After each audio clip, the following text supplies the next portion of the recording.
백만장자는 그저 웃었다. 또 하나의 아이들만의 상상이라고 생각했기 때문이다.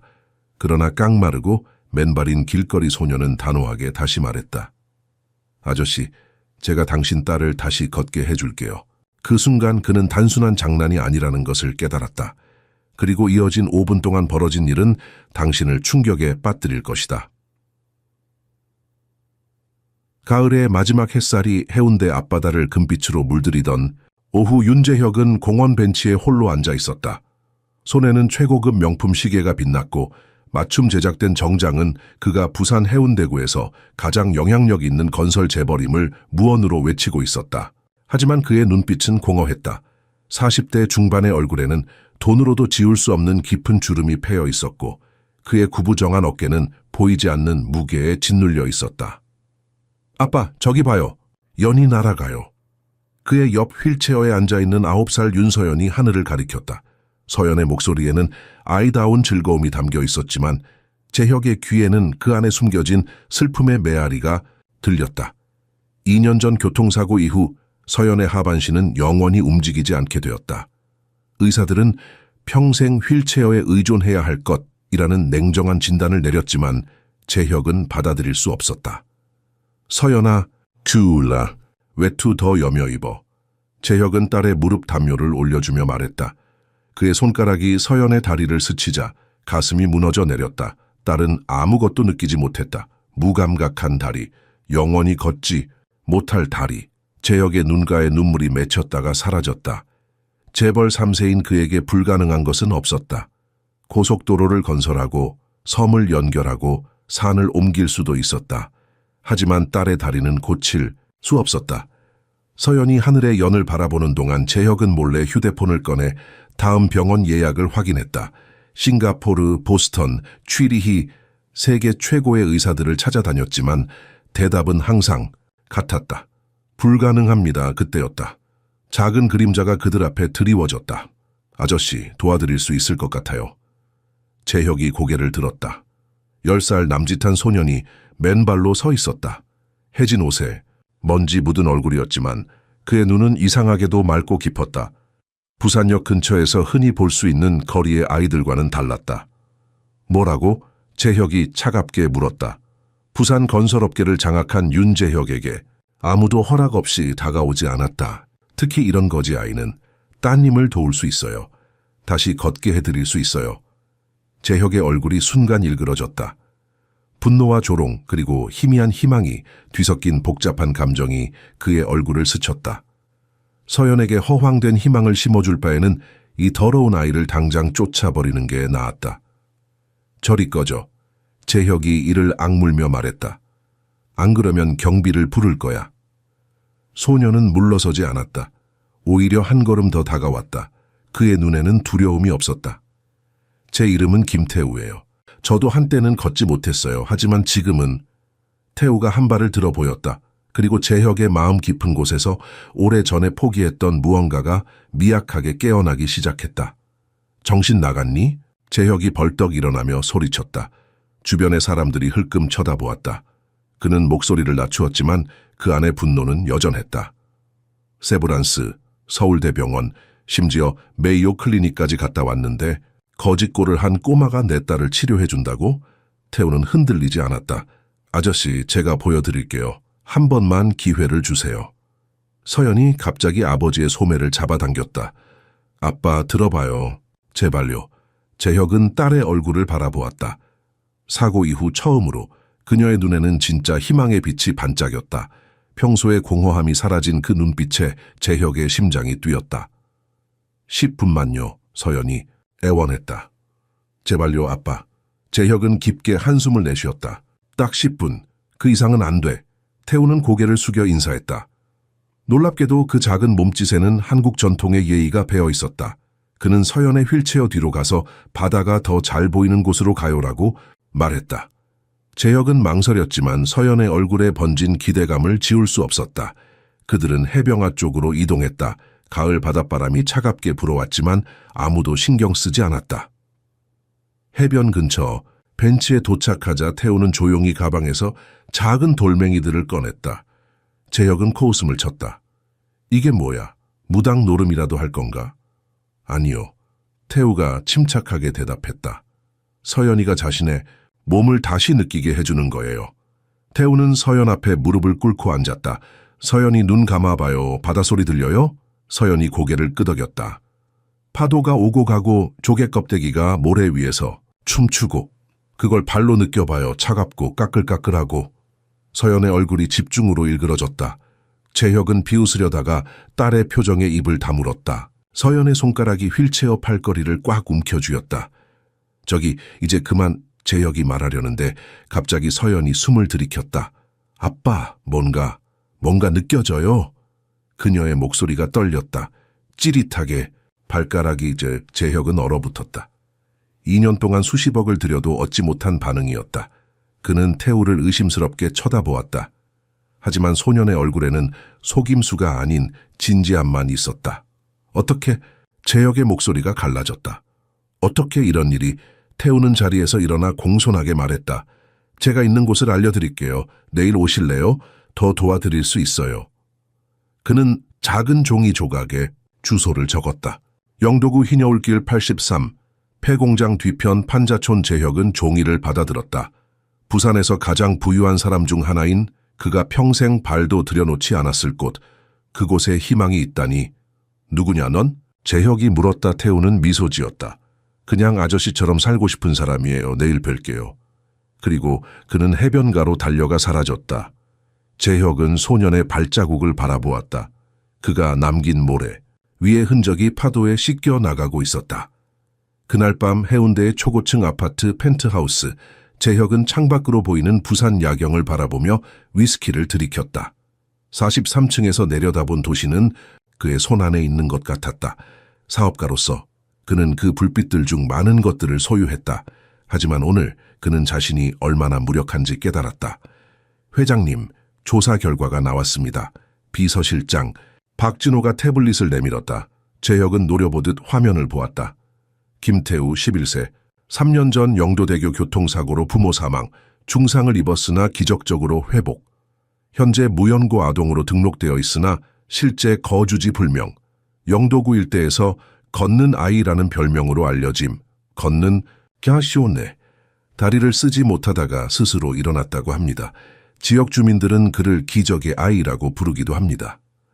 재혁은 태블릿을 내려놓고 창가로 걸어갔다. 영도 방향을 바라보았다. 희녀울길은 관광지로 유명했지만 그 뒤편 판자촌은 부산의 부끄러운 비밀 중 하나였다.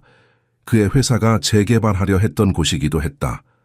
박 실장, 내일 일정 전부 취소해. 회장님, 중국 투자자들과의 미팅이. 전부 취소하라고. 재혁의 목소리에 진호는 더 이상 반문하지 못했다. 침실에서는 서연이 잠들어 있었다. 재혁은 조용히 문을 열고 딸의 침대 곁에 앉았다. 오랜만에 서연의 얼굴에 평화로운 미소가 있었다. 그녀의 손은 여전히 태우가 준 작은 돌멩이를 꼭 쥐고 있었다. 재혁은 서연의 이불 아래 다리를 바라보았다. 움직임이 없는 다리. 그는 조심스럽게 이불을 걷어내고 딸의 발을 만졌다. 차갑고 생기 없었다. 그런데 갑자기 그것은 착각이었을까? 서연의 엄지발가락이 미세하게 움찔했다.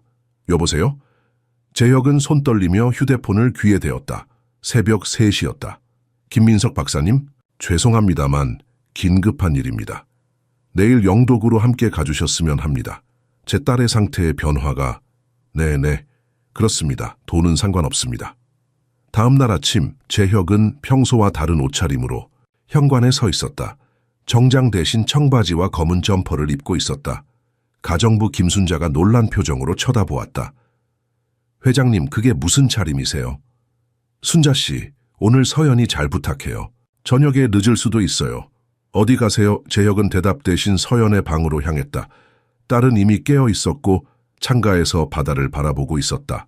서연아, 아빠 다녀올게. 태우 오빠 만나러 가요? 재혁은 놀랐다. 어떻게 알았어? 서연이 웃었다. 그 웃음은 사고 전에 밝은 웃음이었다. 아빠, 꼭 데려와요. 약속해요. 재혁은 딸의 이마에 입맞춤했다. 약속할게. 그는 자신의 최고급 외제차 대신 평범한 국산차를 골랐다. 뒷좌석에는 민석 박사가 앉아 있었다. 재혁은 내비게이션에 주소를 입력했다. 영도구 흰여울길 83 차가 출발하자 재혁은 처음으로 진정한 두려움을 느꼈다. 그것은 사업의 실패나 재산의 상실에 대한 두려움이 아니었다. 희망에 대한 두려움이었다. 영도대교를 건너는 동안 재혁의 손이 핸들을 꽉 움켜쥐었다. 왼쪽으로는 부산항의 거대한 컨테이너선들이, 오른쪽으로는 그의 회사가 건설한 초고층 마천루들이 보였다. 두 세계 사이의 다리를 건너고 있었다. 회장님, 정말 이런 곳까지? 민석 박사가 창밖을 불안하게 바라보며 말했다. 차는 깨끗한 관광지 흰여울길을 지나 점점 좁은 골목으로 들어갔다. 재개발 구역 표지판이 여기저기 붙어 있었다. 윤건설 도시정비사업 예정지라는 글씨가 재혁의 눈에 들어왔다. 아이러니하게도 그의 회사가 철거하려던 곳에 희망이 있었다. 차가 더 이상 들어갈 수 없는 좁은 골목에 도착하자 두 사람은 내려서 걸었다. 가파른 계단과 미로 같은 골목을 지나자 바다가 내려다 보이는 작은 판잣집 마을이 나타났다. 빨래가 바람에 펄럭이고 고양이들이 좁은 골목을 누비고 있었다. 이게 다 언젠간 부셔질 집들이에요. 뒤에서 들려온 목소리에 재혁이 돌아보았다. 태우가 서 있었다. 어제와 같은 낡은 옷이었지만 햇빛 아래서 보니 그의 눈빛은 더 맑았다. 여기가 어디냐? 재혁이 물었다. 우리 동네요. 아저씨네 회사가 곧 밀어버릴 곳이요. 재혁은 얼굴이 화끈거렸다. 그의 회사가 이 지역 재개발을 추진하고 있다는 것을 태우가 알고 있었다. 아이의 말투에는 비난이 아닌 단순한 사실 진술만 있었지만 재혁은 처음으로 자신의 사업이 어떤 사람들에게 미치는 영향을 직접 마주했다. 태우는 두 사람을 데리고 녹슨 철문이 있는 작은 집으로 향했다. 신발 벗고 들어오세요. 안으로 들어서자 놀랍게도 깨끗하고 정돈된 공간이 나타났다. 바닥은 오래되었지만 반들반들했고 벽에는 한약재와 의학서적들이 가득한 선반이 있었다. 작은 방 한가운데에는 낮은 침대가 있었고 그 옆에는 한의학 도구들이 놓여 있었다. 이게 뭐지? 민석 박사가 놀란 목소리로 물었다. 임시진료소예요. 태우가 대답했다. 이 동네 사람들은 병원에 갈 돈이 없어요. 누가 운영하는 거냐? 재혁이 물었다. 선생님이요. 작은 방문이 열리고 나이든 남자가 들어왔다. 하얀 머리카락, 깊은 주름 그리고 맑은 눈. 한복 바지에 흰 셔츠를 입은 그는 전통 한의사 같았다. 어서 오세요. 김세원입니다. 재혁은 상대를 살폈다. 윤재혁입니다. 이분은 민석 박사고요. 세원은 고개를 끄덕였다. 알고 있습니다. 대한민국에서 가장 부유한 사람 중 하나와 가장 유명한 신경외과 의사가 저희 집을 방문하셨으니 영광이네요. 그의 목소리에는 비꼼도 공손함도 없었다. 그저 사실을 말하는 듯했다. 태우가 제 딸에 대해 말했습니까? 재혁이 물었다. 네. 걷지 못하는 아이라고 들었습니다. 제가 태우를 치료했던 것처럼 그가 따님을 도울 수 있을 거라 생각합니다. 민석 박사가 앞으로 나섰다. 실례지만 선생님은 의사십니까? 세원은 웃었다. 면허가 있냐고요? 없습니다. 저는 그저 동양의학을 연구하는 노인일 뿐입니다. 재혁은 참을 수 없었다. 그럼 어떻게 태우를 치료했다는 겁니까? 과학적으로 불가능한. 윤 회장님, 세원이 차분히 끊었다. 이 세상에는 과학으로 설명할 수 없는 것들이 많습니다. 태우를 데려가십시오. 그가 따님을 도울 수 있을 겁니다. 어떻게 치료했습니까? 재혁은 물러서지 않았다. 민석 박사가 그의 팔을 잡아 말리려 했지만 그는 뿌리쳤다. 내 딸의 미래가 걸린 문제입니다. 설명해 주십시오. 세원은 잠시 침묵했다. 그의 주름진 손이 오래된 책장에서 낡은 책 한 권을 꺼냈다. 이것은 고려시대부터 전해 내려온 의서입니다. 동의보감보다 더 오래되었죠. 여기에는 신체와 정신의 연결에 관한 비법이 담겨 있습니다. 민석 박사가 비웃듯 콧방귀를 뀌었다. 미신이군요. 미신이라고요? 세원의 눈이 날카로워졌다. 현대의학은 뇌가 몸을 통제한다고 가르치지요. 그런데 때로는 몸이 뇌를 속일 수도 있습니다. 태우가 그랬습니다. 태우가 조용히 다가와 바지를 걷어 올렸다. 그의 왼쪽 다리에는 깊은 흉터가 남아 있었다. 3번의 수술을 받았어요. 의사들은 제가 다시 걷지 못할 거라고 했죠. 재혁은 흉터를 바라보았다. 비슷한 흉터가 서연의 등과 다리에도 있었다. 그런데 어떻게? 세원이 대답했다. 몸은 기억합니다. 세포 하나하나가 기억해요. 태우는 그저 그 기억을 일깨웠을 뿐입니다. 민석 박사가 고개를 저었다. 신경학적으로 불가능합니다. 척수 손상은? 박사님, 세원이 끊었다. 한국 의학의 역사는 2000년이 넘습니다. 서양 의학이 이제 겨우 발견하는 것들을 우리 조상들은 이미 알고 있었습니다. 재혁은 이 논쟁에 흥미가 없었다. 그는 태우를 바라보았다. 내 딸을 도울 수 있겠니? 태우는 고개를 끄덕였다. 해볼게요. 재혁은 결심했다. 우리 집에서 함께 지내자. 모든 것을 제공할게. 네가 필요한 건 뭐든지. 태우는 망설였다. 여기 사람들이 저를 필요로 해요. 제가 매일 도와드리는 할머니들이 계세요. 재혁은 당혹스러웠다. 돈으로 해결되지 않는 상황이 낯설었다. 그럼 우리가 매일 너를 데리러 오고 저녁에 데려다 줄게. 세원이 웃었다. 태우야 가거라. 내가 동네 사람들을 돌볼 테니. 태우는 고개를 끄덕였다. 짐 싸올게요. 그가 방을 나가자 세원이 재혁에게 가까이 다가왔다. 윤 회장님, 한 가지 말씀드려야겠습니다. 무슨 말씀이신지요? 태우는 특별한 아이입니다. 그는 자신의 고통을 통해 타인의 고통을 이해하게 되었죠. 하지만 그 아이에게도 상처가 있습니다. 육체적인 것뿐만 아니라 영혼의 상처도요. 재혁은 불편하게 자리에서 일어났다. 무슨 말씀을 하시려는 건지. 그 사고 말입니다. 태우의 부모님이 돌아가신 그 사고요. 재혁의 심장이 멈추는 듯했다. 무슨 사고요? 3년 전 영도대교에서 있었던 사고입니다. 음주운전자가 태우의 가족차를 들이받았죠. 부모님은 즉사했고 태우만 살아남았습니다. 재혁의 얼굴이 창백해졌다. 그는 그 사고에 대해 알고 있었다. 그의 회사 소속 운전기사가 일으킨 사고였다. 재혁은 모든 것을 은폐하고 피해자 가족에게 거액의 합의금을 지불했다. 하지만 살아남은 아이가 있었다는 사실은 몰랐다. 그 사고가. 재혁의 목소리가 떨렸다. 세원은 깊은 눈으로 그를 바라보았다. 태우는 모릅니다. 누구의 잘못인지, 누가 책임져야 하는지. 그저 도움이 필요한 사람들을 돕고 싶을 뿐이죠. 해운대로 돌아오는 길은 침묵 속에 잠겼다. 태우는 뒷좌석에서 창밖을 바라보고 있었고 그의 작은 가방에는 몇 벌의 옷과 책 몇 권만 들어있었다. 재혁은 백미러로 소년을 흘끔거리며 보았다. 그 아이의 부모를 죽게 한 사람의 차 안에 태우가 앉아있다는 사실이 그를 괴롭혔다. 아파트에 도착하자 가정부 순자가 놀란 표정으로 그들을 맞이했다. 회장님, 이 아이는 우리 집에서 지낼 거야. 손님방을 준비해줘. 순자는 태우의 낡은 옷과 더러운 신발을 위아래로 훑어보았다. 그녀의 눈에는 의심과 경멸이 섞여 있었다. 네, 손님방이요? 하지만 내 말 들었지? 재혁의 목소리가 차가워졌다. 태우는 불편한 기색을 보이지 않았다. 그는 공손하게 허리를 숙여 인사했다. 안녕하세요, 아주머니. 김태우라고 합니다. 폐 끼쳐드려 죄송합니다. 그의 정중한 태도에 순자는 당황했다. 그녀는 뭔가 말하려다 입을 다물고 고개를 끄덕였다. 서연이는? 재혁이 물었다. 정원에 있습니다. 오늘따라 밖에 나가고 싶어 하네요. 재혁은 태우를 데리고 뒷마당으로 향했다. 넓은 정원에는 벚나무와 연못이 있었고 서연은 휠체어에 앉아 연못의 물고기들을 바라보고 있었다. 서연아. 서연이 고개를 돌렸다. 태우를 보자 그녀의 눈이 반짝였다. 태우 오빠 정말 왔네. 태우는 미소를 지으며 그녀에게 다가갔다. 약속했잖아요.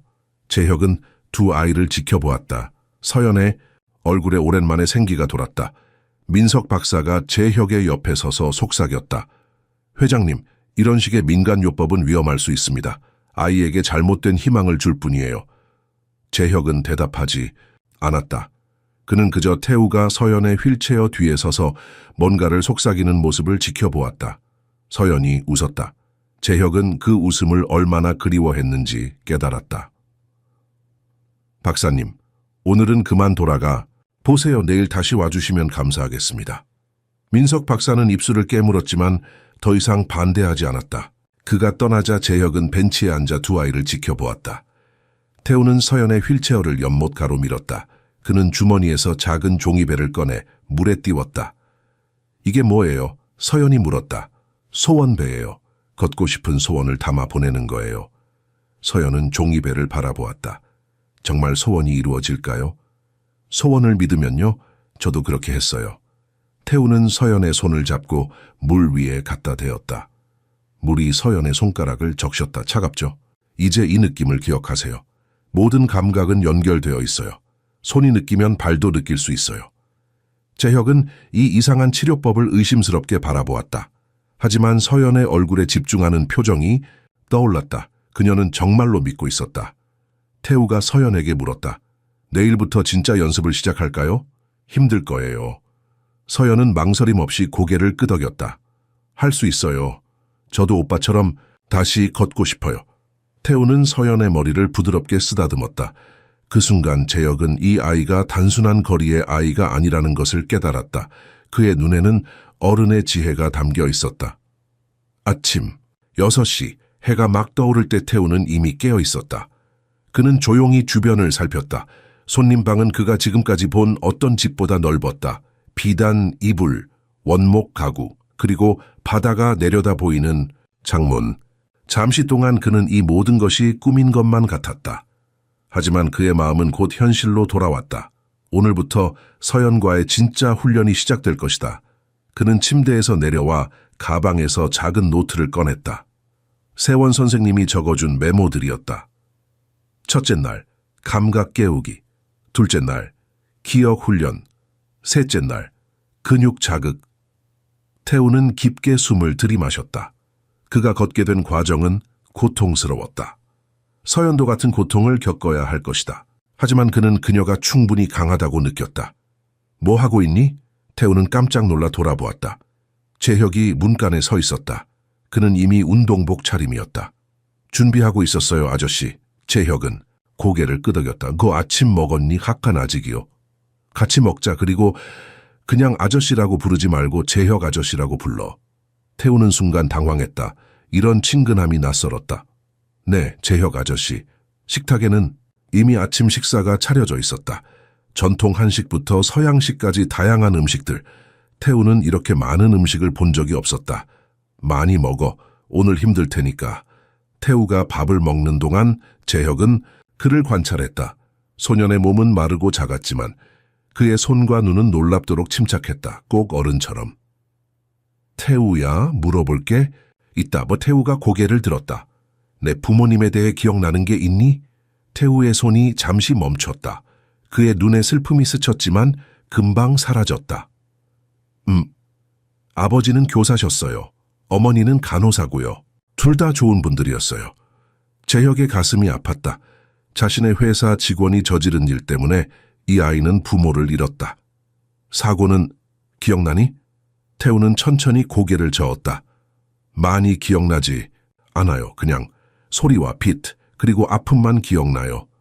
재혁은 더 이상 묻지 않았다. 이 대화를 계속하는 것은 너무 고통스러웠다. 아침 식사 후 그들은 정원으로 나갔다. 서연은 이미 휠체어에 앉아 기다리고 있었다. 그녀의 얼굴에는 기대와 두려움이 섞여 있었다. 준비됐어요? 태우가 물었다. 서연은 고개를 끄덕였다. 태우는 작은 천 가방에서 여러 가지 물건들을 꺼냈다. 작은 공실 그리고 여러 가지 질감의 천 조각들. 오늘은 느끼는 법을 배울 거예요. 그는 서연의 손에 다양한 질감의 물건들을 쥐어주었다. 부드러운 천, 거친 모래가 든 주머니, 차가운 금속 구슬. 눈을 감고 이것들이 어떤 느낌인지 정확히 기억해봐요. 서연은 집중했다. 태우는 그녀의 다리 위에 같은 물건들을 올려놓았다. 손이 느끼는 것을 다리도 느낄 수 있어요. 상상해보세요. 재혁은 의아한 표정으로 지켜보았다. 이런 단순한 훈련이 어떻게 도움이 될까? 한 시간이 지나고 태우는 서연의 발에 작은 붓으로 선을 그리기 시작했다. 여기에 선을 그릴 거예요. 어디를 그리는지 상상해보세요. 서연은 눈을 감고 집중했다. 갑자기 그녀가 소리쳤다. 느껴져요. 간지러워요. 재혁은 놀라서 앞으로 달려갔다. 정말이니? 서연의 눈에 눈물이 고였다. 발가락이 간지러워요. 아빠. 이태우는 조용히 미소 지었다.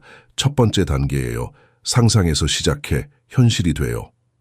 그날 밤 서연이 잠든 후 재혁은 서재에 앉아 있었다. 컴퓨터 화면에는 3년 전 사고 기록이 떠 있었다. 그는 위스키를 한 잔 따르고 천천히 문서를 읽었다. 2022년 7월 15일 영도대교 교통사고. 윤건설 소속 차량 운전자 박정호 당시 44세, 혈중 알코올 농도 0.15%, 마주 오던 차량 들이받음. 피해자 김민재 38세, 이수진 36세.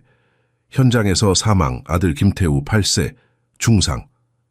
재혁은 손으로 얼굴을 감쌌다. 그날 밤 그는 해외 출장 중이었다. 사고 소식을 듣자마자 법무팀에 지시했다. 최대한 조용히 처리하라. 언론에 노출되지 않게. 비용은 상관없다.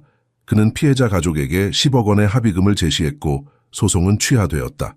그는 그것으로 모든 것이 끝났다고 생각했다. 하지만 끝나지 않았다.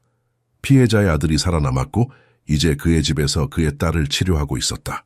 운명의 장난처럼 느껴졌다. 문이 열리고 비서실장 진호가 들어왔다. 회장님, 자료 가져왔습니다. 진호는 태블릿을 내밀었다. 화면에는 태우의 병원 기록이 있었다. 사고 후 부산대학교 병원에서 3차례 수술을 받았습니다. 진단은 불완전 척수 손상이었고 예후는 좋지 않았습니다. 하지만 6개월 후 갑자기 상태가 호전되기 시작했습니다. 의사들도 설명할 수 없는 회복이었다고 합니다. 재혁은 사진을 넘겨보았다. 수술 직후의 태우는 지금과 달랐다. 생기 없는 눈, 창백한 얼굴, 그리고 점차 회복되는 모습. 고아원 기록은요. 처음에는 국립고아원에 있었습니다. 하지만 1년 전 무단 이탈했습니다. 그 후로는 공식 기록이 없습니다. 재혁은 고개를 끄덕였다. 알아봐줘서 고맙네. 진호가 떠난 후 재혁은 서랍에서 오래된 파일을 꺼냈다. 영도대교 사고 합의서라고 적힌 문서였다. 그는 합의금을 받은 사람의 이름을 확인했다. 김용석 관계, 피해자의 형제, 재혁은 태우의 삼촌이 합의금을 받아갔다는 사실을 알게 되었다. 하지만 태우는 고아원에 보내졌다. 그 돈은 어디로 갔을까? 태우는 그 돈을 한 푼도 받지 못한 것 같았다. 재혁은 갑자기 큰 죄책감을 느꼈다. 그는 사고를 일으킨 사람은 아니었지만 그의 회사, 그의 직원이 일으킨 비극이었다. 그리고 그는 단지 회사 이미지를 지키기 위해 돈으로 해결하려 했다. 태우의 삶에 대해서는 생각도 하지 않았다. 그때 노크 소리가 들렸다. 들어오세요. 문이 열리고 태우가 들어왔다. 그는 파자마 차림이었고 손에는 작은 노트를 들고 있었다. 재혁 아저씨, 잠깐 괜찮으세요? 재혁은 당황하여 컴퓨터 화면을 껐다. 그래, 무슨 일이니? 내일 서연이와 할 훈련 계획을 보여드리려고요. 태우는 노트를 내밀었다. 깔끔한 글씨로 훈련 계획이 적혀 있었다. 재혁은 노트를 받아들며 태우의 얼굴을 살폈다. 이 아이가 자신의 부모를 죽게 한 사람의 회사 회장이라는 사실을 알까? 알면서도 서연을 돕고 있는 걸까? 태우야, 재혁이 입을 열었다. 네가 서연이를 도와주는 이유가 뭐니? 태우는 잠시 생각하다가 대답했다. 저도 한때 서연이처럼 절망했거든요. 하지만 세원 선생님이 저를 도와주셨어요. 이제 제가 다른 사람을 도울 차례예요. 그 순수한 대답에 재혁의 눈시울이 뜨거워졌다. 그는 태우의 어깨를 부드럽게 잡았다. 고맙다, 태우야. 정말 고맙다면서 태우는 미소 지었다. 그 미소 속에 원망이나 복수의 그림자는 없었다. 오직 순수한 선의만 있었다. 그리고 그것이 재혁의 마음을 더욱 아프게 했다. 일주일이 흘렀다. 서연의 방에는 태우가 가져온 물건들로 가득했다. 작은 돌들, 다양한 질감의 천 조각들, 물이 담긴 그릇들, 그리고 벽에 붙은 글귀들. 내 몸은 기억한다. 발걸음은 마음에서 시작된다. 오늘 한 걸음, 내일 2걸음. 태우는 매일 아침 6시부터 저녁 7시까지 서연과 함께했다. 그들의 일과는 엄격했다. 아침에는 상상훈련, 오후에는 감각훈련, 저녁에는 근육 자극. 재혁은 가능한 한 모든 세션을 지켜보았다. 처음에는 의심스러웠지만 점차 놀라운 변화를 목격하기 시작했다. 아빠, 봐요. 서연이 소리쳤다. 그녀는 침대에 앉아 발가락을 움직이고 있었다. 미세한 움직임이었지만 분명히 그녀의 의지로 움직이고 있었다. 제가 해요. 제가 움직여요. 재혁은 눈물을 참지 못했다. 2년간 세계 최고의 병원들이 불가능하다고 말한 것을 이 작은 소년이 일주일 만에 해냈다. 민석 박사님을 불러야겠다. 재혁이 말했다. 아직이에요. 태우가 조용히 말했다. 박사님은 의학적으로 증명할 수 있는 것만 믿으세요. 지금 서연이가 보여줄 수 있는 건 그분이 보기에는 미미한 거예요. 재혁은 고개를 끄덕였다. 태우의 지혜는 그의 나이를 훨씬 뛰어넘었다. 그날 밤 서연이 잠든 후 재혁은 태우를 서재로 불렀다. 그는 소년에게 따뜻한 코코아를 건넸다. 태우야, 서연이에게 무슨 일이 일어나고 있는 거니? 태우는 잠시 생각하다 대답했다. 서연이의 신경은 완전히 끊어진 게 아니에요. 아주 가느다란 연결이 남아있어요. 의사들은 그걸 못 봤지만 저는 알아요. 왜냐하면 저도 그랬으니까요. 그래서 네가 어떻게 다시 걷게 됐는지 설명해 줄 수 있겠니? 태우는 코코아를 한 모금 마셨다. 그의 작은 손이 컵을 감싸고 있었다. 세원 선생님께서 가르쳐 주셨어요. 몸이 기억하게 하는 법을요. 제 다리가 움직이지 않았을 때 선생님은 제게 걷는 꿈을 꾸라고 하셨어요. 매일 밤 제가 달리고 뛰고 춤추는 꿈을요. 그리고 낮에는 제 다리에게 말을 걸라고 하셨어요. 재혁은 혼란스러웠다. 다리에게 말을 걸다니? 네. 다리야, 기억하니? 우리가 함께 뛰어다녔던 때를, 바닷가 모래를 밟았던 느낌을, 따뜻한 햇살 아래 달렸던 때를, 이렇게요. 재혁은 믿기 힘들었다. 하지만 결과는 부정할 수 없었다. 서연은 확실히 변하고 있었다. 그런데 어떻게 알았니? 서연이의 상태가 내 상태와 비슷하다는 걸? 태우의 눈이 재혁의 눈과 마주쳤다. 그 눈에는 어른의 지혜가 담겨 있었다. 첫날 공원에서 서연이를 봤을 때 알았어요. 그녀의 눈이 제 눈과 같았거든요. 포기하지 않은 눈이었어요. 재혁은 가슴이 찡해졌다. 이 작은 소년이 자신의 딸에게서 본 것은 의학적 상태가 아니라 영혼이었다. 태우야, 넌 정말 특별한 아이구나. 태우는 수줍게 웃었다. 아니에요. 그냥 저도 한때 도움이 필요했고 누군가 저를 도와줬을 뿐이에요. 그게 전부예요. 재혁은 소년의 어깨에 손을 올렸다. 그 순간 그는 결심했다. 태우의 도움이 서연에게 기적을 가져오든 그렇지 않든 그는 이 아이에게 진 빚을 갚을 것이다. 그리고 그것은 단지 돈의 문제가 아니었다. 그것은 정의의 문제였다. 다음 날 아침 재혁은 변호사와 만났다. 유명한 법률사무소의 대표 변호사 정승민은 재혁의 오랜 친구이자 회사 자문 변호사였다. 김용석이라는 사람을 찾아줬으면 하네. 재혁이 말했다. 3년 전 영도대교 사고 피해자의 형제야. 합의금 10억을 받아갔지. 승민은 의아한 표정을 지었다. 갑자기 왜? 그 사건은 완벽하게 마무리됐잖아. 그 사람의 조카가 지금 내 집에 있어. 그리고 그 아이는 고아원에서 자랐어. 합의금은 어디로 갔는지 알고 싶어. 승민은 놀라움을 감추지 못했다. 잠깐, 그 말은 그래, 그 사고로 부모를 잃은 아이가 우연히 내 딸을 돕고 있어. 운명이라고 해야 할까? 아니면 악몽이라고 해야 할까? 승민은 메모를 하며 고개를 저었다. 조심해, 재혁아. 이건 위험한 상황이야. 그 아이가 진실을 알게 되면 알아. 하지만 진실을 더 이상 묻어둘 수 없어. 그 아이에게 정의를 돌려줘야 해. 두 사람의 대화가 끝나갈 무렵 재혁의 휴대폰이 울렸다. 집이었다. 여보세요? 회장님. 가정부 순자의 흥분된 목소리가 들렸다. 빨리 오세요. 서연이가 재혁의 심장이 멈추는 듯했다. 무슨 일이야? 서연이가 어떻게 됐어? 서연이가 일어섰어요. 혼자서요. 재혁은 말없이 전화를 끊고 사무실을 뛰쳐나갔다. 30분 후 그는 숨을 헐떡이며 자택 정원으로 달려갔다.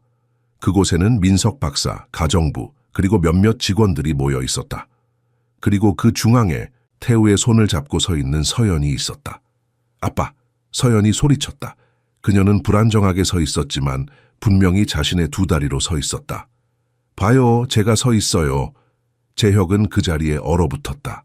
2년간 불가능하다고 여겨졌던 일이 지금 그의 눈앞에서 일어나고 있었다. 서연은 태우의 손을 꼭 잡고 있었고 그녀의 다리는 떨리고 있었지만 그녀는 서 있었다. 어떻게? 재혁은 말을 잇지 못했다. 민석 박사가 혼란스러운 표정으로 다가왔다. 과학적으로 설명할 수 없습니다. 서연이의 척수 손상은 영구적이었습니다. 하지만 지금 일어나고 있는 일은 태우는 조용히 서연을 지지하고 있었다. 한 발 앞으로 옮겨볼까요? 그가 부드럽게 물었다. 서연은 입술을 깨물며 집중했다. 그녀의 오른발이 천천히, 아주 천천히 앞으로 움직였다. 모두가 숨을 죽였다.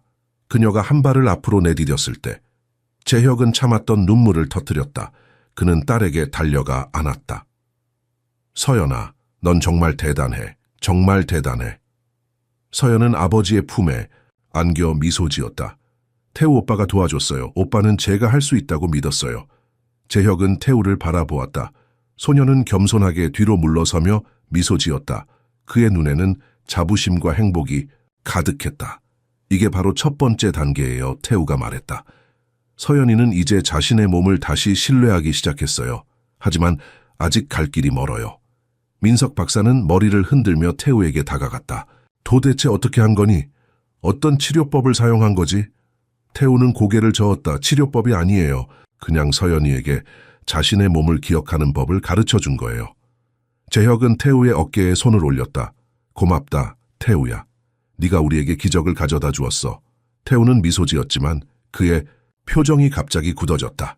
그는 힘겹게 웃으려 했지만 갑자기 창백해졌다. 그리고 그 순간 그는 쓰러졌다. 부산대학교 병원 VIP 병실. 태우는 하얀 침대에 누워 있었다. 창백한 얼굴, 가느다란 팔에 꽂힌 주사. 그의 작은 몸은 병원 가운 속에서 더 작아 보였다.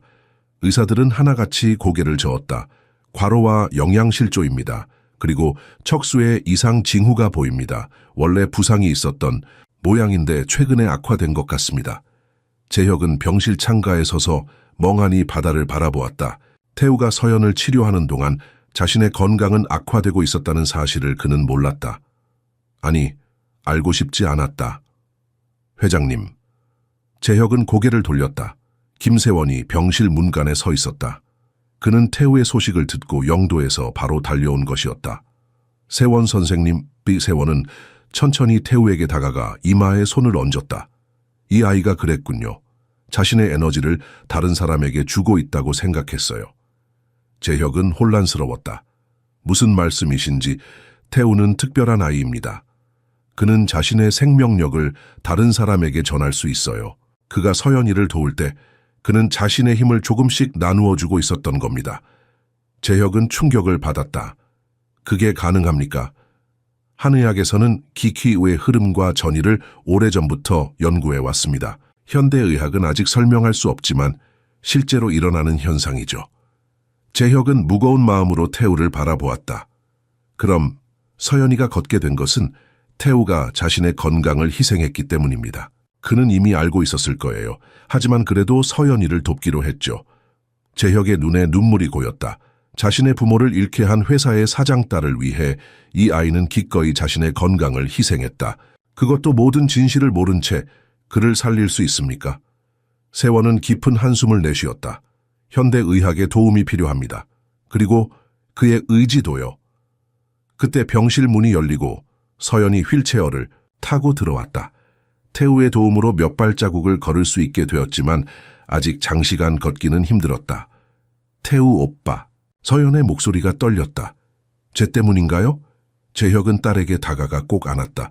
아니야, 서연아. 이건 네 잘못이 아니야. 하지만 서연은 알고 있었다. 그녀는 태우의 손을 잡았다. 그의 손은 차갑고 생기가 없었다. 오빠 일어나요, 제발요. 이제 제가 오빠를 도와줄게요. 그녀는 휠체어에서 일어나 침대 옆에 서려고 했다. 다리가 휘청거렸지만 그녀는 의지력으로 버텼다. 서연아, 조심해. 재혁이 소리쳤다. 하지만 서연은 물러서지 않았다. 그녀는 태우의 손을 양손으로 꼭 잡고 눈을 감았다. 오빠가 저에게 가르쳐준 것처럼 몸이 기억하게 해요. 오빠의 몸이 건강했던 때를 기억하게 해요. 세원은 놀란 표정으로 지켜보았다. 서연의 손에서 미세한 빛이 나는 것 같았다. 아니, 그것은 착각일까? 재혁도 이상한 기운을 느꼈다. 병실 안의 공기가 따뜻해지는 듯했다. 서연은 계속 태우의 손을 잡고 속삭였다. 오빠, 기억해요. 오빠가 달리던 때를, 뛰어놀던 때를, 건강했던 때를. 그때 태우의 손가락이 미세하게 움직였다. 그의 눈꺼풀이 떨리더니 천천히 눈을 떴다. 서연이? 서연의 얼굴에 환한 미소가 번졌다. 오빠, 태우의 회복은 의학계의 미스터리였다. 의사들은 그의 갑작스러운 호전을 설명할 수 없었다. 척수 손상이 다시 악화되었다가 며칠 만에 호전되는 것은 의학적으로 불가능했다.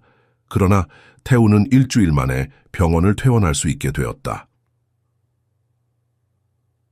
재혁의 자택으로 돌아온 날, 정원에는 작은 환영 파티가 준비되어 있었다. 서연은 태우를 위해 직접 카드를 만들었고 가정부 순자는 처음으로 태우를 진심으로 반겼다. 이 녀석이 우리 서연이를 걷게 해줬으니 이제 내 손자나 다름없어요. 순자가 태우의 머리를 쓰다듬으며 말했다. 파티가 끝난 후 재혁은 태우를 서재로 불렀다. 소년이 들어오자 재혁은 깊게 숨을 들이마셨다. 오늘은 모든 진실을 밝힐 때였다. 태우야, 앉으렴. 태우는 커다란 가죽 소파에 앉았다. 그의 발은 바닥에 닿지 않았다. 무슨 일이세요, 재혁 아저씨? 재혁은 서랍에서 서류 봉투를 꺼냈다. 내 부모님의 사고에 대해 말해야 할 것이 있어. 태우의 표정이 굳어졌다. 제 부모님이요? 그래. 3년 전 영도대교에서 일어난 그 사고를 일으킨 차량은 내 회사 소속이었어. 태우의 눈이 커졌다. 그는 아무 말도 하지 않았지만 그의 눈에는 혼란이 가득했다. 우리 회사 운전기사가 음주운전을 했고 네 부모님의 차를 들이받았어. 난 그때 해외에 있었지만 모든 책임은 내게 있어. 재혁은 태우의 반응을 두려워하며 계속했다. 사고 후 내 법무팀이 모든 것을 처리했어. 합의금으로 10억 원을 지불했지. 하지만 그 돈을 받은 사람은 네 삼촌이었고 너는 고아원에 보내졌다는 사실을 최근에야 알게 됐어. 태우의 눈에 눈물이 고였다. 하지만 그것은 분노의 눈물이 아니었다. 그것은 오래된 슬픔이 다시 솟아오른 것이었다. 그래서 제가 고아원에 간 거였군요. 삼촌은 돈을 받고 저를 버렸던 거예요. 재혁은 태우 앞에 무릎을 꿇었다. 태우야, 용서를 구하고 싶어. 내가 더 제대로 확인했어야 했어. 네가 제대로 보살핌을 받고 있는지 확인했어야 했는데. 태우는 말없이 재혁을 바라보았다. 그의 눈에는 어른의 깊이가 있었다. 재혁 아저씨, 저는 아저씨를 원망하지 않아요. 재혁은 놀라서 고개를 들었다. 뭐라고? 사고는 아저씨가 낸 게 아니잖아요. 그리고 만약 그 사고가 없었다면 저는 세원 선생님을 만나지 못했을 거예요. 그리고 서연이도 만나지 못했을 거고요. 재혁은 태우의 성숙함에 압도되었다. 11살 아이의 입에서 나오는 말이라고는 믿기 힘들었다. 하지만 내 부모님은 돌아오지 않아요. 태우의 목소리가 떨렸다. 하지만 저는 살아있어요. 그리고 이제 서연이도 다시 걷고 있어요. 슬픔만 가지고 살 수는 없잖아요. 재혁은 태우를 꼭 안았다. 그의 어깨가 흔들렸다. 이 작은 아이가 자신보다 더 강했다. 내 삼촌을 찾았어. 재혁이 말했다. 내 돈을 되찾아 줄게. 그리고 네가 원한다면 네가 성인이 될 때까지 내가 너의 법적 후견인이 되고 싶어. 태우는 놀란 표정으로 재혁을 바라보았다. 정말요? 그래, 물론 네가 원한다면 말이야. 태우의 눈에서 눈물이 흘러내렸다. 그것은 기쁨의 눈물이자 오랜 외로움이 끝나는 순간의 눈물이었다. 다음 날 아침 태우는 서연의 재활훈련을 계속했다. 하지만 이제 그들의 관계는 달라졌다. 그들은 단순한 치료사와 환자가 아니라 서로를 이해하는 친구가 되었다. 오늘은 세 걸음을 목표로 해요. 태우가 말했다. 서연은 평행봉을 잡고 서 있었다. 재혁이 설치한 특별한 재활 장비였다. 할 수 있어. 서연이 결의에 찬 목소리로 말했다. 재혁은 문가에 서서 두 아이를 지켜보았다. 그들 사이에는 특별한 유대감이 형성되어 있었다. 그것은 고통을 이해하는 사람들 사이에 깊은 연결이었다. 회장님. 재혁은 돌아보았다. 비서실장 진호가 서류 봉투를 들고 서 있었다. 김용석을 찾았습니다. 재혁은 진호를 서재로 데려갔다. 어디 있지? 제주도에 있습니다. 합의금으로 받은 돈으로 펜션을 차렸더군요. 꽤 잘 나가는 것 같습니다. 재혁의 얼굴이 어두워졌다. 조카를 버리고 호의호식하고 있다는 거군. 그게 상황이 좀 복잡합니다. 김용석은 태우가 고아원에 있다는 사실을 모른다고 합니다.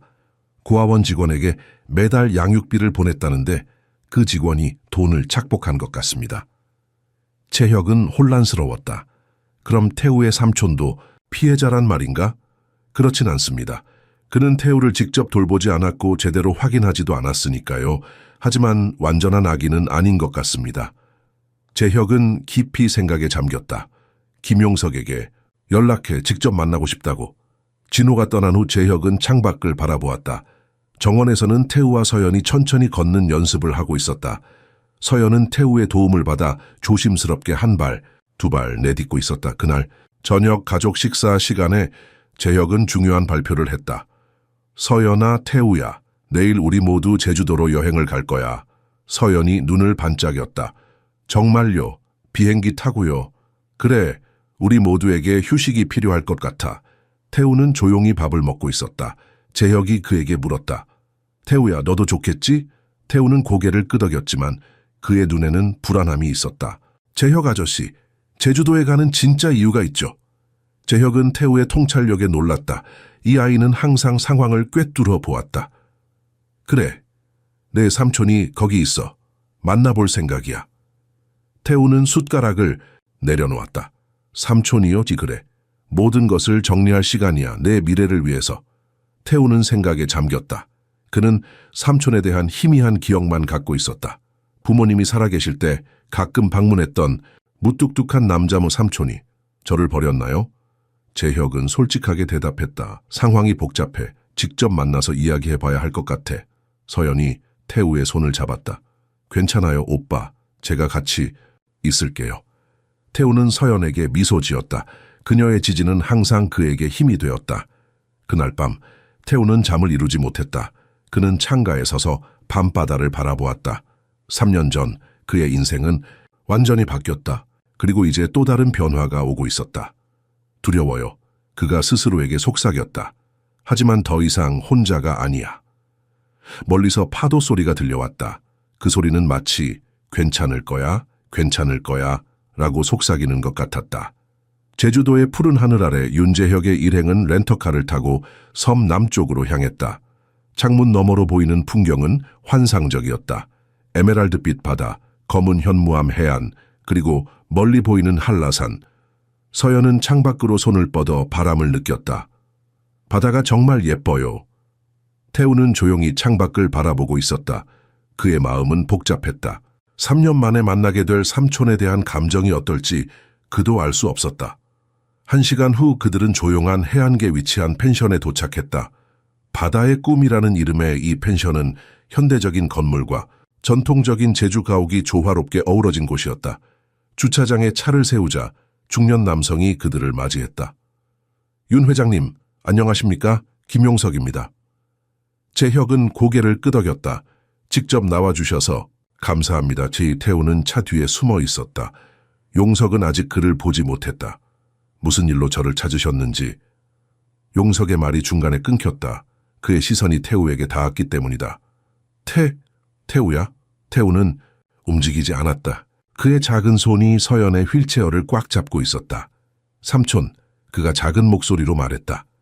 용석의 얼굴이 창백해졌다.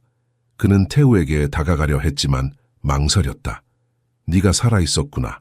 그들이 말하길 고아원에 우선 안으로 들어가시죠. 재혁이 말했다. 할 이야기가 많습니다. 펜션 내부의 회의실에서 어색한 침묵 속에 네 사람이 마주 앉았다. 서연은 태우의 손을 꼭 잡고 있었다. 전 태우가 잘 지내고 있는 줄 알았습니다. 용석이 먼저 입을 열었다. 고아원 담당자가 매달 보고를 해줬어요. 사진도 보내고 태우가 행복하게 지낸다고. 거짓말이에요. 태우가 조용히 말했다. 저는 거기서 행복하지 않았어요. 그리고 삼촌은 한 번도 찾아오지 않았어요. 용석의 눈에 눈물이 고였다. 미안하다, 태우야. 난 내 부모님이 돌아가신 후 어떻게 해야 할지 몰랐어. 사업에 실패하고 빚더미에 앉아 있었거든. 그때 합의금이 들어왔고 그 돈으로 이 펜션을 차렸군요. 재혁이 말했다. 용석은 고개를 끄덕였다. 맞습니다. 처음엔 태우를 데려올 생각이었어요. 하지만 사업이 안정되기 전까지만 고아원에 맡기려 했는데 시간이 흘러갔고 그냥 잊어버렸죠. 태우가 말을 끊었다. 그의 목소리에는 분노보다는 슬픔이 더 컸다. 용석은 고개를 떨구었다. 용서할 수 없는 일이지만 네가 살아있다는 것만으로도 감사해. 내 부모님의 유일한 혈육인데. 재혁이 목을 가다듬었다. 김 사장님, 태우의 법적 보호자가 되고 싶습니다. 용석이 놀라서 고개를 들었다. 네? 제가 태우의 후견인이 되고 싶습니다. 물론 태우가 원한다면 말이죠. 모두의 시선이 태우에게 향했다.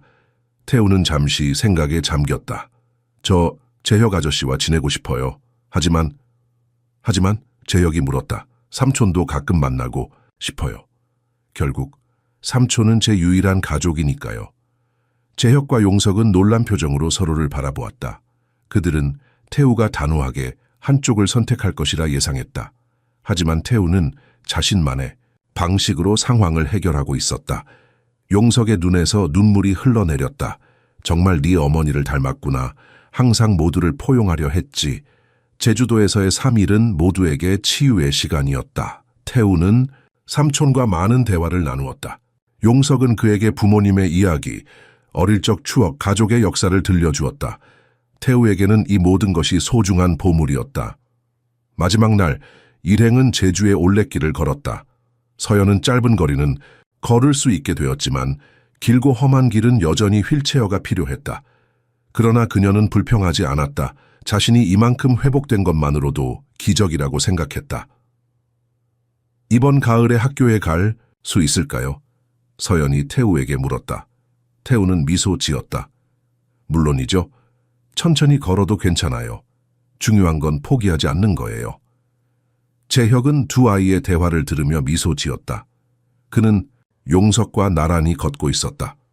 태우를 정식으로 입양하고 싶습니다. 재혁이 말했다. 물론 당신의 동의가 필요하고 태우가 원한다면 당신과의 관계도 유지할 수 있도록 하겠습니다. 용석은 잠시 생각하다 고개를 끄덕였다. 태우는 당신과 함께 있을 때 행복해 보입니다. 저는 제가 그 아이에게 해준 것이 없어요. 하지만 앞으로는 삼촌으로서 최선을 다하고 싶습니다. 두 남자는 서로를 이해하며 악수를 나눴다. 그들의 관계는 적대적인 것에서 상호 존중하는 것으로 변화했다. 부산으로 돌아가는 비행기 안에서 태우는 창밖의 구름을 바라보며 생각에 잠겼다. 일주일 전만 해도 그는 판자촌에 살던 고아였다. 이제 그는 새로운 가족을 얻게 될 것이다. 무슨 생각해? 서연이 물었다. 그냥 모든 게 너무 빨리 변하네요. 좋은 방향으로 변하고 있잖아요. 태우는 고개를 끄덕였다.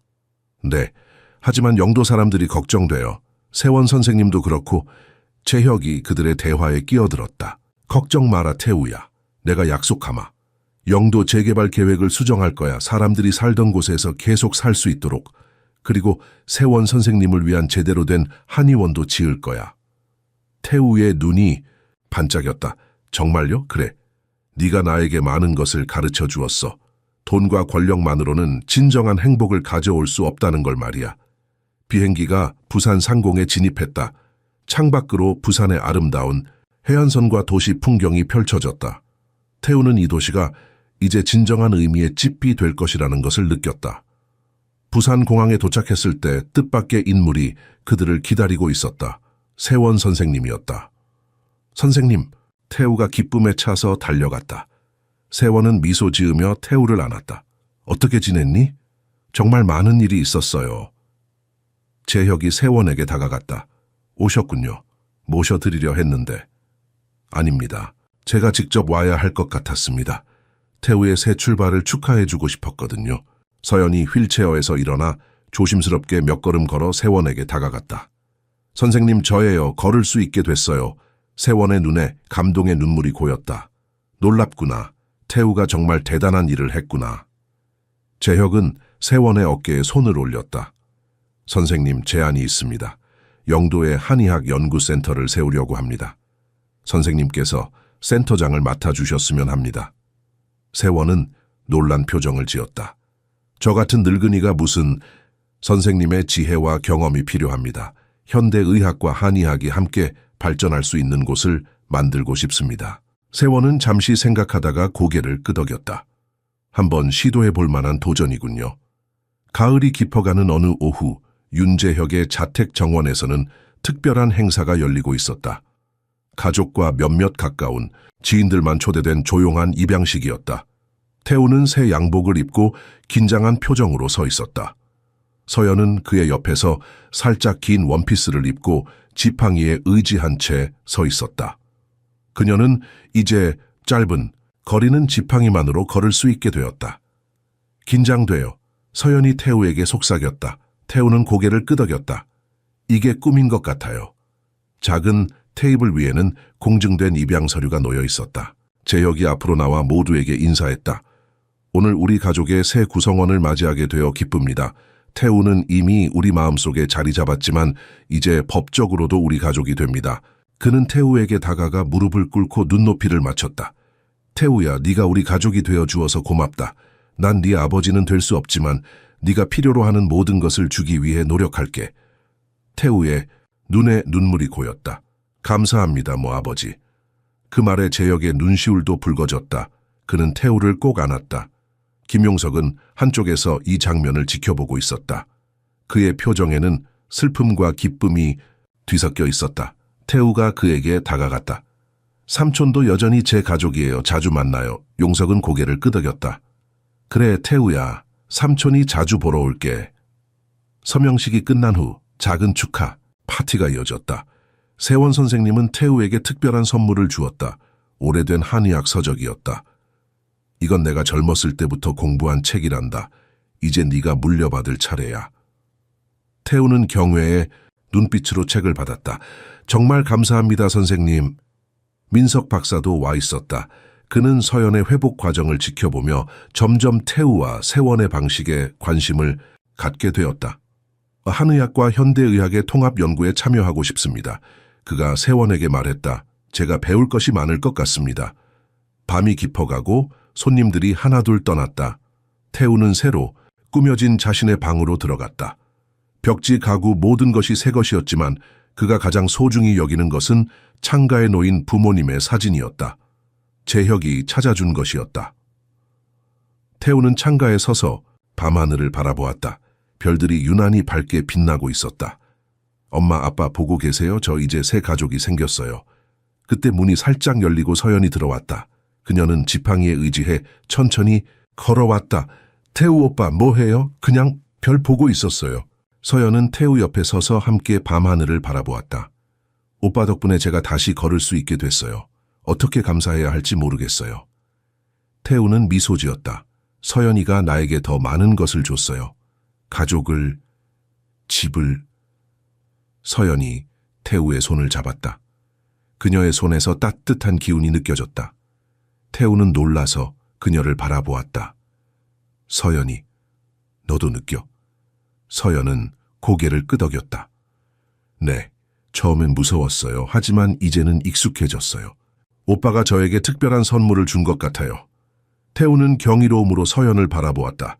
그가 서연을 치료하는 과정에서 그녀도 자신과 같은 능력을 조금씩 얻게 된 것이었다. 겨울이 왔다.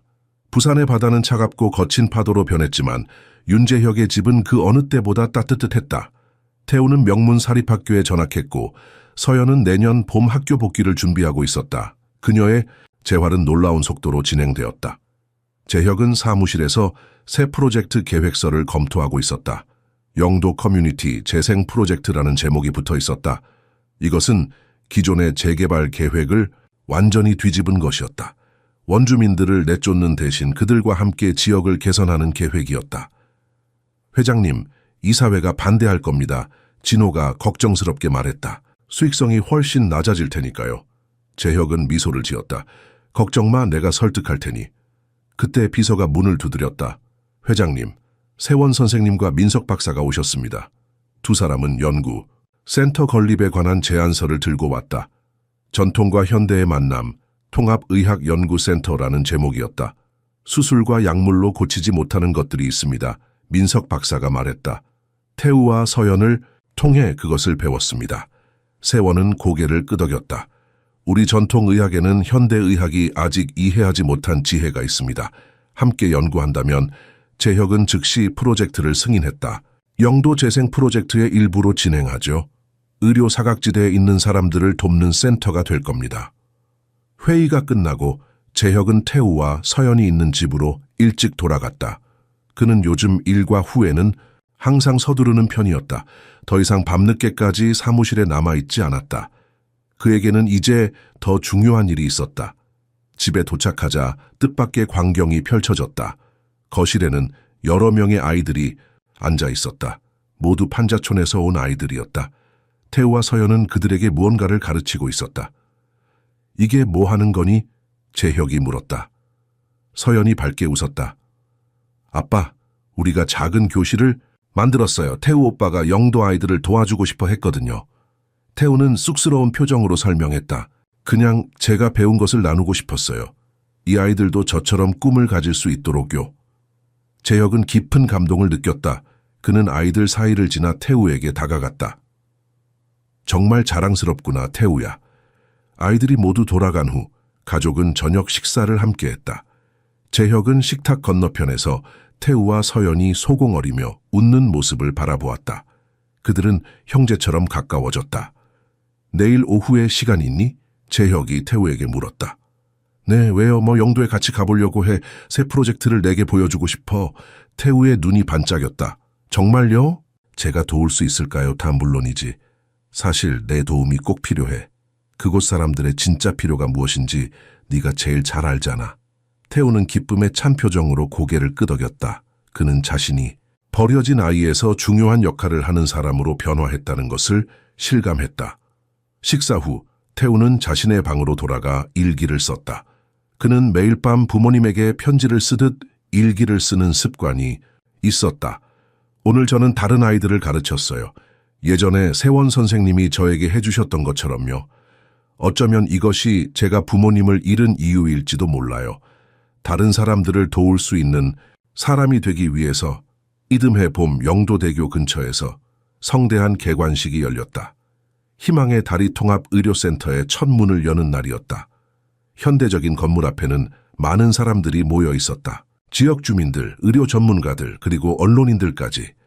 무대 위에는 윤재혁, 세원 선생님, 민석 박사가 나란히 서 있었다. 그리고 그들 사이에는 태우와 서연이 있었다. 서연은 이제 짧은 지팡이만 의지한 채 자유롭게 걸을 수 있었다. 오늘 우리는 새로운 시작을 알립니다. 재혁이 연설을 시작했다. 이 센터는 단순한 병원이 아닙니다. 이곳은 전통과 현대가 만나는 곳이자 서로 다른 세계가 하나로 융합되는 공간입니다. 그는 잠시 숨을 고르고 계속했다.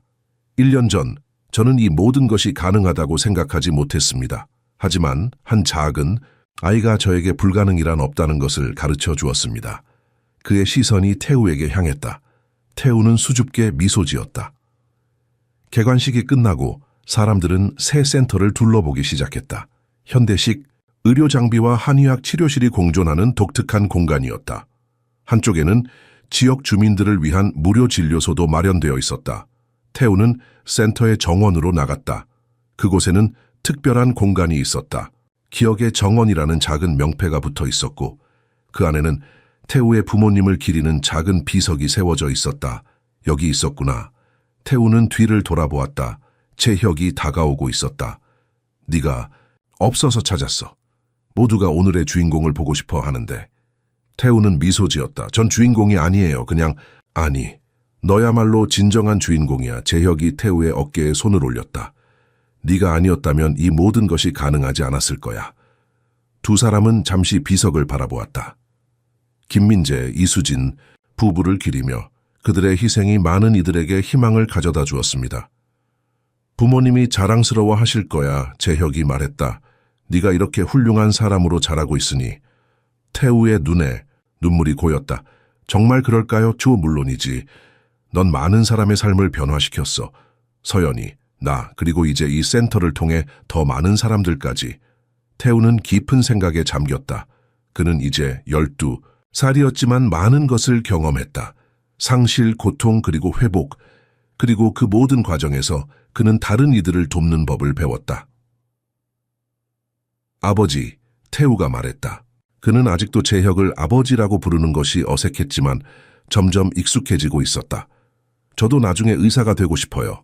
사람들을 도울 수 있는 의사요. 재혁은 놀란 표정으로 태우를 바라보았다. 그거 멋진 꿈이구나. 세원 선생님과 민석 박사님처럼요. 전통과 현대를 모두 이해하는 의사가 되고 싶어요. 재혁은 가슴이 뭉클했다. 태우는 이미 자신의 길을 찾아가고 있었다. 정원으로 서연이 걸어왔다. 그녀는 지팡이 없이도 짧은 거리는 걸을 수 있게 되었다. 여기 있었구나. 다들 찾고 있어. 사진 찍으려고. 태우는 서연에게 손을 내밀었다. 같이 가자. 서연은 태우의 손을 잡았다. 그녀의 손에서 따뜻한 기운이 느껴졌다. 그녀도 이제 태우처럼 치유의 능력을 조금씩 발휘하고 있었다. 내일부터 영도 아이들을 가르치기로 했어. 서연이 말했다. 오빠가 했던 것처럼 내가 배운 것을 나누고 싶어. 태우는 미소 지었다. 넌 훌륭한 선생님이 될 거야. 세 사람은 함께 센터로 돌아갔다. 그들 뒤로 봄바람이 기억의 정원을 지나 살랑거렸고 작은 비석 앞에 놓인 꽃들이 춤을 추는 듯했다. 5년 후 태우는 17살의 청년이 되었다. 그는 부산 최고의 과학고등학교에서 수석을 유지하고 있었고 대학의대 입시를 앞두고 있었다. 서연은 15살이 되었고 그녀는 완전히 회복되어 이제는 체육 시간에도 다른 친구들과 함께 뛰어다닐 수 있었다. 재혁의 사무실 벽에는 상장들이 걸려 있었다. 사회공헌 기업 대상, 지속가능 발전 최우수상, 그리고 가장 최근에 받은 대한민국 자원봉사 대통령상. 윤건설은 더 이상 단순한 건설회사가 아니었다. 그것은 지역사회와 함께 성장하는 기업이 되었다. 재혁은 책상 위에 놓인 태우의 자기소개서를 읽고 있었다. 나의 꿈은 현대의학과 한의학을 통합하는 의사가 되는 것입니다. 어린 시절의 경험을 통해 나는 치유란 단순히 몸을 고치는 것이 아니라 마음과 영혼까지 돌보는 것임을 배웠습니다.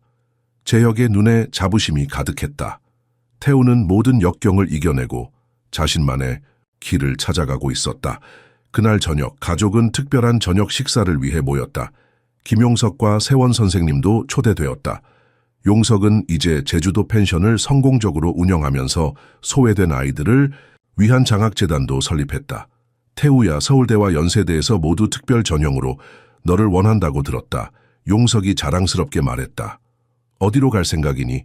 태우는 잠시 생각하다 대답했다. 아직 결정하지 않았어요. 하지만 부산대 의대도 고려하고 있어요. 여기 희망의 다리 센터와 계속 연결되고 싶거든요. 세원은 고개를 끄덕였다. 현명한 생각이구나.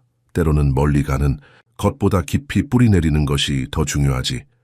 식사 후 태우는 서연과 함께 옥상 정원으로 올라갔다. 그곳에서는 부산의 아름다운 야경이 펼쳐졌다. 오빠, 나도 의대에 갈 거야. 서연이 갑자기 말했다. 태우는 놀랐다. 정말? 내 꿈은 음악가가 되는 거 아니었어? 서연은 하늘을 바라보며 미소 지었다. 그랬지. 하지만 나도 사람들을 돕고 싶어. 내가 받은 선물을 다른 사람들과 나누고 싶어. 태우는 서연의 능력이 점점 강해지고 있다는 것을 알고 있었다. 그녀는 이제 손을 대는 것만으로도 작은 상처를 치유할 수 있었다. 좋은 생각이야. 우리가 함께 일하면 더 많은 사람들을 도울 수 있을 거야. 서연은 태우의 손을 잡았다. 그들 사이에는 특별한 유대감이 있었다. 그것은 혈연을 넘어선 영혼의 연결이었다. 때로는 궁금해. 서연이 말했다. 왜 우리에게 이런 일이 일어났는지.